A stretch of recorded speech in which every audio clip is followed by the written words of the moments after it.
Hey, what's up, everyone? It's Mike over at Angry Jellyfish Games. So, this year I decided that I wanted to play as many major events in universes as I can, and it looks like that's going to be the four webcam regionals, at least two in person regionals, and nationals, hopefully worlds if I can make it in.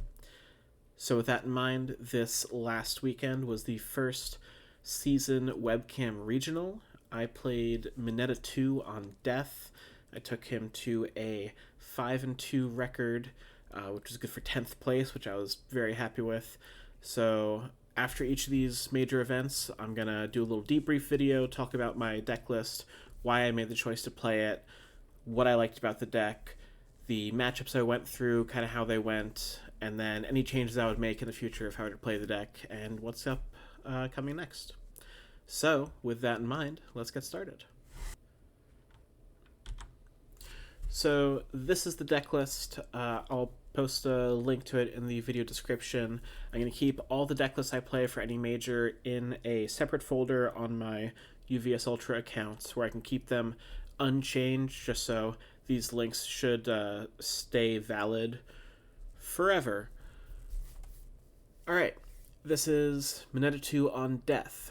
So, going into the event, I knew that the boogeyman of the format was the Younger Toguro deck, which was this really beefy health total, 6-hand size aggro deck, really good at just putting lots of damage on moves, playing a ton of moves in a string, ramping up, drawing cards, doing everything you want to do in the game. And importantly, playing a new card from the Yu Yu Hakusho set called Battle Aura Release, which is kind of the chase ultra rare of the set. It puts a bunch of damage on itself, it draws a card, and it just has a lot of redundancy on the death symbol. That is a card that I opened 0 copies of in all the product that I opened for that set. So, for that reason, I chose not to play the Younger Toguro deck because I didn't want to spend the absurd amount of money picking up a playset of those cards. And I had to figure out how to approach the meta kind of, sideways, differently. If I can't really win that stats battle because I'm not the best character at doing that, I want to go in and attack the other resources in the game. So I want to be taxing my opponent's hand as much as often. I want to be taxing their stage as much as often. Try to gain advantage on those parts of the battlefield so that I can take over and, with that advantage, push through for enough chip damage to get a win. I had been messing around with the Explosive Rebuke combo. I'd been looking at a couple land destruction or foundation destruction strategies, and I found that Mineta could hold both of them really well. He got to do the things that I wanted to do, so I started brewing the deck, started tweaking numbers. This was the list that I came up with, and I'm going to go through just some of the categories of the deck list and the synergies that I want to highlight, and then we'll get to the matchups. So first, this is the core of the attack package. Explosive Rebuke on the death symbol specifically, on a 1A character, has this combo with Snack Time and Frightening Calm, where for each of these foundations you have in play, you can give this attack an extra instance of Stun 1, and then when you do that enhance on it, you flip a foundation to give all of its keyword ratings +1. So now any Stun 1s on it become Stun 2. So if you have, for example, 2 Frightening Calms in play and you play this attack, you destroy a foundation, give this Stun 1, destroy a foundation, give this Stun 1, flip a foundation, they all become Stun 2, and you go Stun 2, Stun 2, Stun 2. So with 2 of those foundations in play, you can turn this into a Stun 6 5 mid for 5, which is insane, which is why it's a 2-check. On top of that, Mineta is really good with the attack with his face on it. Great Brush. This is just a really good flow piece. It's a really good starting move. It draws a card. You're pretty good at reducing its speed yourself, either from the Mineta Enhance to reset the speed to 0, or your 0 diff foundation that just gives it -1 speed. From there, you get to give it Throw, and you have this 3 mid for 8 throw that did a stun, drew a card. You already stuffed their card pool. It's going to get through most of the time. It's going to go to your momentum, and it's going to feed your enhances on your opponent's turn to try to keep their speed down, keep your card advantage up. We're really fighting that resource battle. We're drawing extra cards, we're making our opponent discard cards, we're clogging their card pool, we are clearing our card pool with Explosive Rebuke, and it all adds up into this synergistic attack package. So mineta is naturally attacking your opponent's foundation space, which means that they need to spend more cards in their hands to keep playing foundations to keep up. So I wanted to be attacking both their foundations further, as well as their hand. So I played 2 copies of Warped Pleasure, the new rare from Karasu's kit in Yu Yu Hakusho. This hits both players' foundations if you're built to 6 or more. So you get to debuild them 1 more every turn, essentially. So on your turn, if you play an attack, you get to have them destroy a foundation, then put a foundation into the card pool with mineta. On their turn, you get to have them put in another foundation, and they get to build a replacement. So a lot of times you're treating that as flip one of their foundations and then stuff their card pool to make it harder for them to string out attacks into you. Red Gauntlet was a really nice find. It's the only low attack in my deck, so a lot of times my opponents weren't holding low blocks for it, and it has flash, so they don't have a lot of opportunities to interact with it, and they really have to block it, because if they have any face downs in play, this is going to, again, just get me up foundations. I have to destroy one of my foundations, probably one of my committed ones that I've already used. They have to destroy 2 face downs. It has this extra deadlock response. If they get to deadlock somehow and I play this, either they're losing 2 face downs or they're completely blocking and destroying 3 of my choice. So this is getting through most of the time, and again, it's just keeping me up on resources there. Bring It On and Aiming for Number 1. These were really good finds for the deck. They both have a response on them that basically says the same thing. It says that when your opponent draws a card for some reason other than a character ability, so any of these attacks on the Death Younger to Garo deck that just draw a card when you play them, you get to commit this foundation and have them then discard a card. Bring It On specifically says that you can only use 1 copy of that ability each turn. Even though it's not a unique foundation, you only get to do that once. Aiming for Number 1 has a different restriction. You have to be the set 2 character symbol, so mineta qualifies for that. But because these are redundant, you get to have both of them in once if you manage to draw them. I only played 1 copy of each. I did manage to get them both into play at the same time once, and it was really bad for my opponent. But these came up a ton of the time just to, again, keep my opponent down on resources. If I'm making them discard cards and they have to choose whether they're continuing their attack string or pivoting to foundations. So this kit altogether let me fight the resource battle as opposed to the just attacks battle, because I knew, again, that I wasn't doing a bunch of stats on my attacks. I was being more defensive, making my opponent have tougher decisions, having to play on more progressive, less foundations, etc., less cards available, that sort of thing. So this attack package here adds more to what I like to call the flow of my attack strings. Basically, attacks that are going to let you draw more cards, things that are going to let you keep playing attacks out during a turn. I needed to have a high density of Fury attacks so that I could have things to pitch to Explosive Rebuke's First Enhance, which meant that I was mostly looking at cards with Bakugo's face on them. These 3 here are some of the best that were available to me. So Stun Grenade, since I was so high on Fury attacks already, that drew me a card most of the time.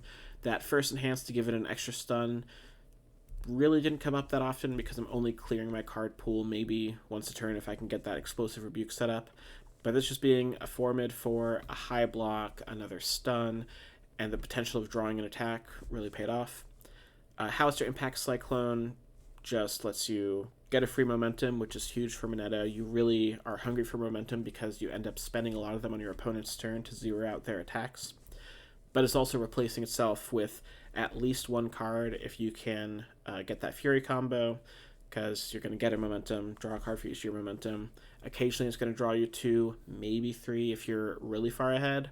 But otherwise it's just kind of another flow piece in there. You play it as your second attack, you get a momentum, you draw a card, you're happy with it.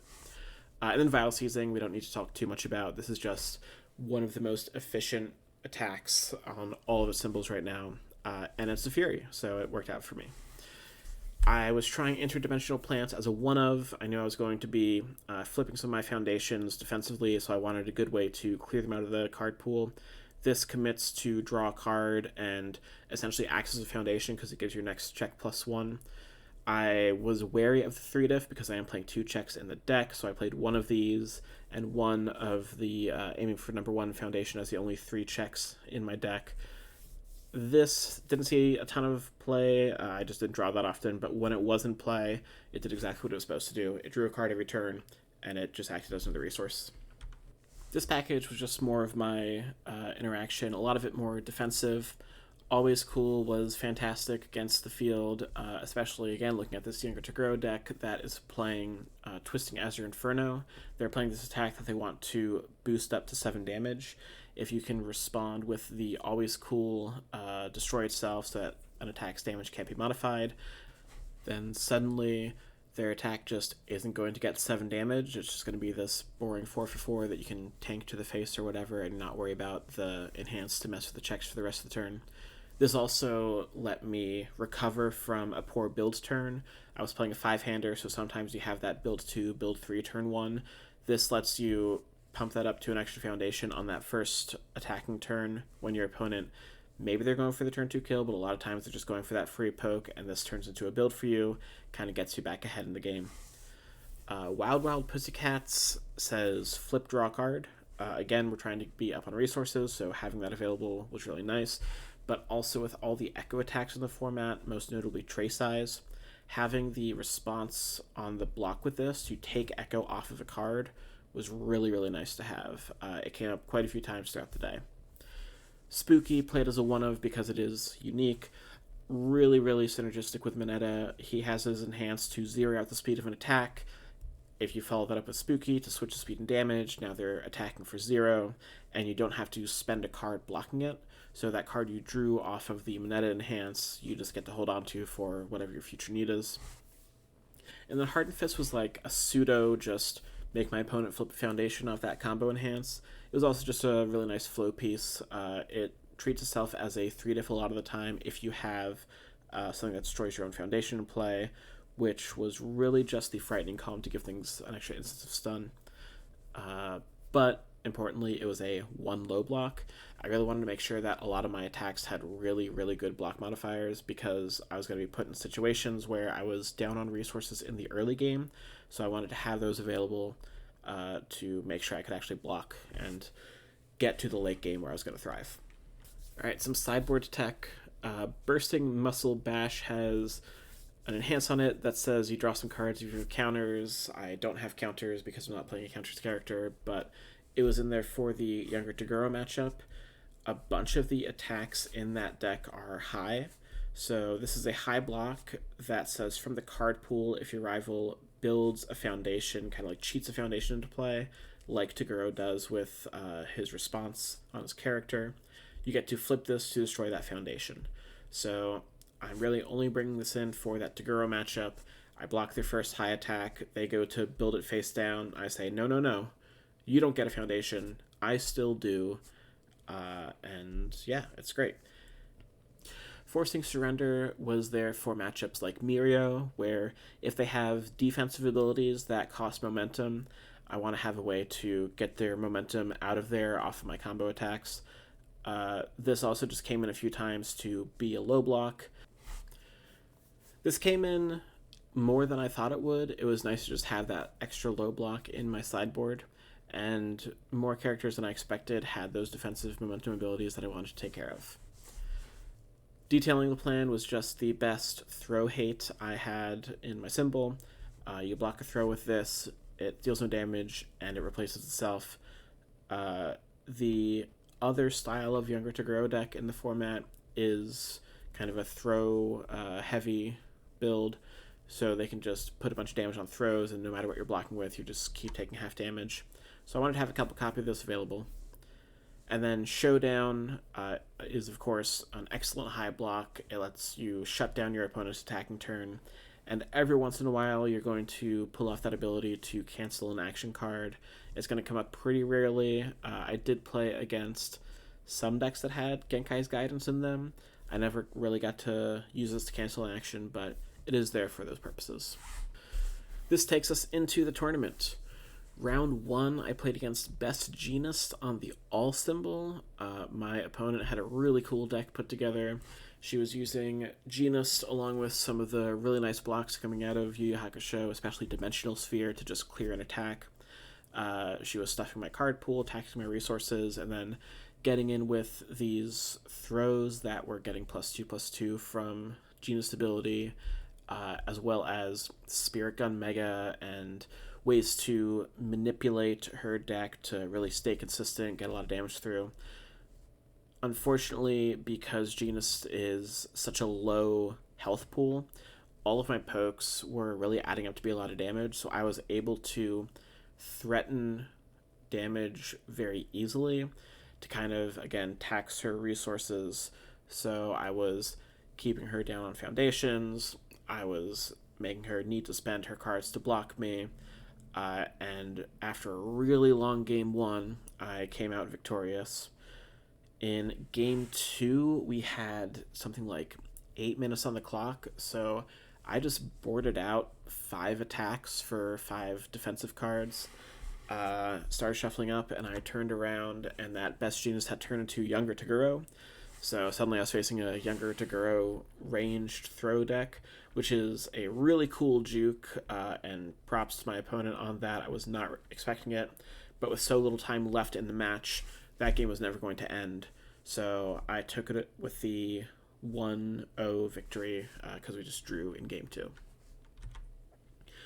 Round 2, I played against Twice, another deck that was kind of out there, but got some really cool tools with Yu Yu Hakusho and Kurama's kit. My opponent was using Rose Whip Barrage, which is both an echo for Twice's Enhance, and it can go search a character to build in.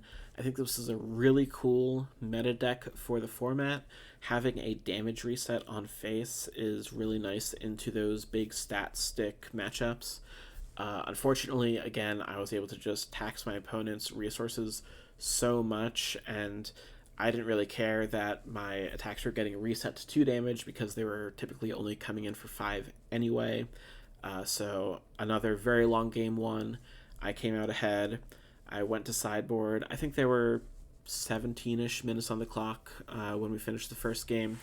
So again, I just went very defensive, and I turned around, and I was not facing it Twice anymore. I was facing a Mirio, and those Rose Whip barrages were presumably gone, and they just became phantom threats. So my opponent was able to come out of the gate swinging with Mirio stuff, doing turn 2 Mirio things, but he had a relatively small turn 1 build, so I was able to really punish that with mineta. I think I kept him below 6 foundations for the entirety of that game, which slowed down the pace of the game to the point where, again, I walked away with a 1-0 victory. Round 3, I played against Genkai in the 2-0 bracket. This was the Genkai good throws deck. So, like all the Yu Yu Hakusho stat pumping characters, Genkai does not have a restriction on pumping throws. So my opponent was just putting these throws out here, putting really high damage on them, discarding any means necessary to Genkai's Enhance to give a throw +5 damage was crazy. You draw an extra card when you do that. So drawing a ton of cards, presenting a lot of damage, surprisingly good defense as well. I was able to pull out a win in game 1 because this is where I assembled my 1 copy of Bring It On and my 1 copy of Aiming for Number 1. So anytime my opponent was drawing a card outside of just the Genkai Enhance, I got to make him discard 2. So suddenly the advantage that he had in resources with his whole game plan wasn't there anymore. So I was able to turn that into a win for me. In game 2, I boarded my Throw Hate. I managed to draw both of my foundations that just fully block the throw, which really messed with my opponent's attacks turns, and I had a pretty easy crackback for the win to take this one 2-0.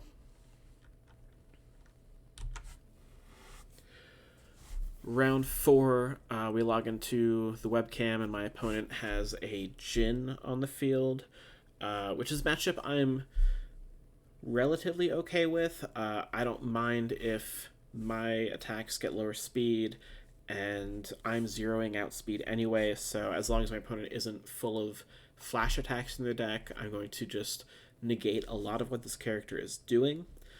Uh, my opponent did have their phone out on the camera. They had Google Maps open, and he said, "Hey man, I'm sorry, but I have to be somewhere, and traffic looks worse than I thought, so I have to concede and leave." And we take those. I got the bye essentially in the 3-0 bracket. This was the first match where I was done before overtime. So my wife, who had been out with some girlfriends earlier in the day at a nearby French Korean bakery, had brought me lunch. So I had a yuzu puff pastry sort of thing. I had this fried kimchi stuffed croquette, which was just incredible. And then these sesame donuts. I had one of these. It has this insane texture that like you really wouldn't expect from a donut like this. It was almost chewy, almost spongy, but just a really pleasant mouthfeel on this donut. If any of you have a Tout Le Jour local to you, I strongly recommend it. Great bakery, really unique items that they have there. This fueled me through the rest of the tournament. Round 5. Here's the younger to grow. I was playing against Trenton Caudill, who did go on to make top 8 of the event and played in day 2. He was playing the expected death younger to grow build. This is kind of what I was predicting in the meta and something that I really tried to build to be prepared for. I was a little less prepared than I expected. We played a really long game 1, and I made a error at the end of an attack string, which ended up with me dying. I blocked his first attack of the turn with an attack. I blocked his second attack of the turn with a foundation, and I had a forcing surrender in play. So for his third attack, I could have flipped this to discard that foundation out of my card pool, block the next one on one less progressive difficulty. I was able to pass my block on the third attack. When the fourth attack came in, I still had a block in my hand, but because I hadn't cleared my card pool for the third block, even though I was able to clear it for the fourth block, I was exactly one foundation short of passing my block to survive that turn. If I had played this a little smarter and seen that play one attack earlier, I would have survived that turn. I can't guarantee, of course, that I would have been able to crack back for lethal, so I'm not saying that this cost me the match or anything, but it definitely cost me a turn to find out. After that, game 1, which ended relatively quickly, my hope was at that point just to draw the match and hope I could have a decent game 2, but game 2 I just got completely run over by Taguro's aggression, and I took my first loss of the day. Round 6, I played against Ben Lambright's Mina Ashita 2. Ben also went on to make top cuts in day 2. This deck was so cool. Mina is really doing it in this meta. If you have the pieces to build her, highly recommend it. She gets to play every attack she draws on essentially 0 difficulty because all the attacks she's playing flip themselves. So Assault Dust, 5/5 for 4 flips itself.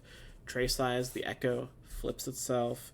All of her own kit, half of them flip themselves. And then anything that didn't, you get to flip it with number 5 Pro Hero. You get to do the stuff with breakdancing.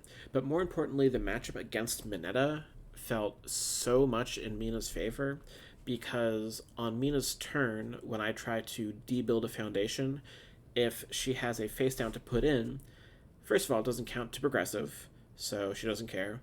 It actually adds damage to all of her attacks because of how her response works, and she just replaces it with new foundation.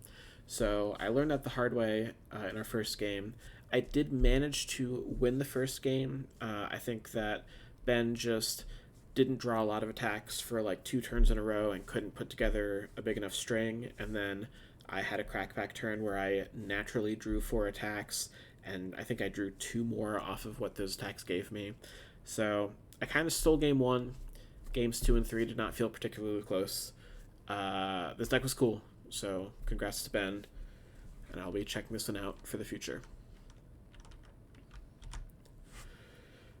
Final round of the day.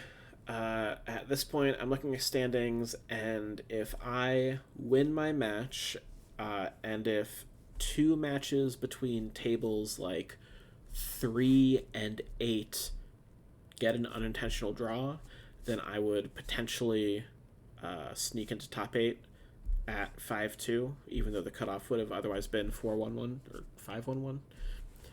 But that didn't happen. So I played against this Fourth Kind Order deck featuring Walk the Dog, which is a really cool combo. Fourth Kind has the once per game make your rival commit 4, which means that Walk the Dog is now a 4 diff that you get to start your turn with, which is really cool. He was also playing Shards of Winter, which again just gets that card draw, got really, really fast off of all these stun attacks. It was basically a stun tribal deck using a lot of the Stun Matters cards from the new set. Unfortunately for my opponent, my deck really beat up on 5-handers. I kept him, I think he might have been on 2 or 3 foundations for the majority of game 1, and I was able to just run him over with that resource advantage. Game 2, he did hit me with some Blood Curdles to stop all my defensive stuff on my character, which was very cool tech to have, but it just didn't do enough. I was still able to debuild him enough on my turns that I stayed ahead on resources. And I ended the tournament at 5-2. As I said, I got 10th place. My deck felt really good. There are a few changes I would make, which I'm going to talk about, but overall, I think the approach was solid. The actual match against Younger to Grow was still tough. I think that deck is the best in the room right now, and is definitely the deck to beat. If you're planning to come in with something else, you have to have a plan for that matchup. But I would recommend this mineta deck to anyone who wants to try it out and pick it up. It was really, really fun to play all day. So here are some changes I would make the next time I play it. We'll talk about what I want more first. Struggling with studies, I had as a 3 of. I think I probably should have played a 4th.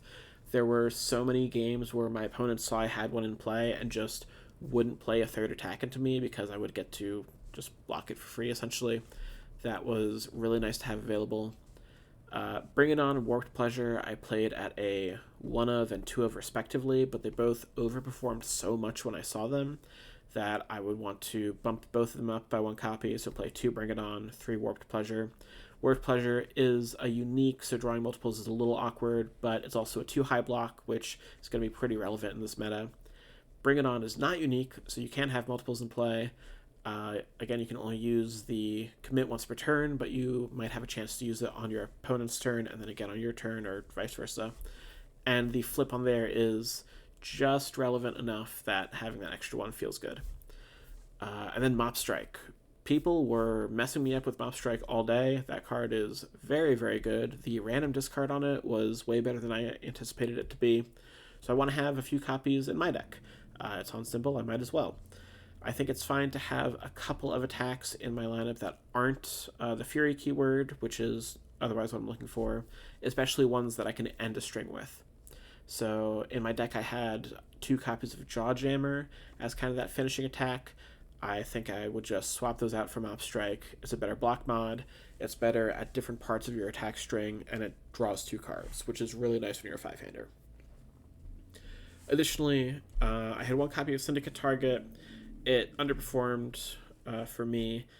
Having a single 6 check in your deck isn't something that you can plan around, and then the 0 low block is okay, but since I'm zeroing speed on things already, having the really good low blocks didn't matter quite as much.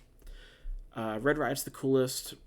It was okay. I wanted to have extra damage somewhere in my lineup when I was brewing this deck. After playing the deck, I don't think I needed it that much. That flipping for 2 damage wasn't super useful. If I could have turned that into another card or something more passive, then I think that would have better performed for me. And then Dangerous Combatant, I definitely wanted to have some copies of a spam foundation, a one check, or a 1-5 check that flips to draw a card. So my choices were Dangerous Combatant or the Settling Old Debts, whatever the Tagoro one is, where if both players are at 6 foundations, just flip it to draw a card. I think that one would have been better. My initial thought was I really don't want my opponents to get to 6 foundations, but by the time they do, that's usually when I want to be drawing those extra cards anyway. So if I could make the block mods work, I might swap some of those numbers around to have more of those flip draw card foundations in my deck. And that's it. That's the deck tech. I hope you enjoyed it. If you have any comments on the deck itself, if you have questions about the choices I made, about the matchups, or if there is something about this format in general that would work better for you, the viewer, please let me know. My next event is the Las Vegas Regional. I booked my travel today. I still have to actually buy my badge. My plan is to play a different character at every major I play in, and it's looking like I'm going to play Jester for Vegas. I have a couple ideas of how to build her, but I think that what this character does on face is absurd. Free momentum every turn, even though you're potentially giving your opponent one, feels really, really powerful, especially with all the tools we just got from the Yu Hakusho set. And then having this consistent way to turn a momentum into notably a block zone of your choice seems really, really powerful. So this is what I'm going to be brewing with for the next couple weeks. And then after Vegas, I'll be dropping another deck tech. Until then, this has been fun. I'll see you later.